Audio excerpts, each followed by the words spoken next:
En Ituri, il y a 4 zones de santé qui sont touchées. Il y a la zone de santé de Mongwalu, il y a la zone de santé de Bunia, il y a la zone de santé de Rampara et la dernière zone de santé qui s'était ajoutée, c'est la zone de santé de Nyakoundé.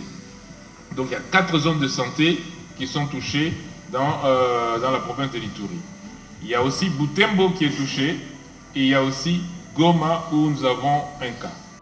On a à peu près 32 cas positifs. Sur les échantillons que nous avons reçus, 32 cas sont positifs. Alors maintenant sur le nombre de décès, d'abord je voudrais rappeler que tous les décès que je vais vous annoncer sont des décès supposés liés au virus. Parce que la plupart sont décédés dans la communauté.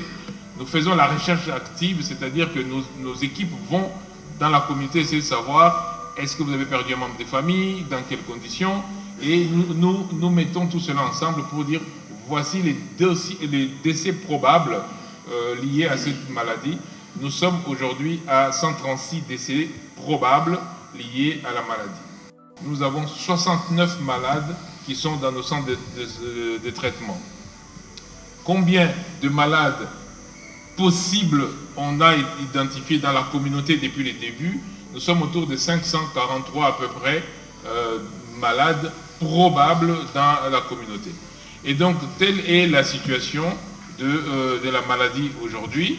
Et nous sommes en train effectivement de continuer la recherche active de tous les cas. Et nous sommes en train aussi de ramener les équipements pour que le diagnostic se fasse, la reconnaissance du virus se fasse le plus rapidement possible. Monsieur le ministre, je reviens à vous. L'aspect qui n'est pas beaucoup ressorti, c'est l'humain qui doit être déployé, qui doit être appuyé. Donc je vais dire au ministre, et je vous le dis, je lui amène $1 million pour qu'il sache comment déployer les gens sur terrain. À partir de maintenant, il va décider, puisqu'on a besoin de savoir comment les gens doivent être sur place. Africa CDC n'est pas un bailleur de fonds. Le peu de fonds que nous avons, nous discutons avec le ministre pour voir comment utiliser cela. Qui va être déjà en mesure de financer pour nous assurer que nous apportons la réponse. Nous avons 3 vaccins actuellement. J'espère que vous entendez. Nous avons 3 vaccins actuellement en cours. Et j'ai organisé une réunion le 16. Je vais en discuter avec François Mouyembe puisqu'il va faire partie de ces groupes.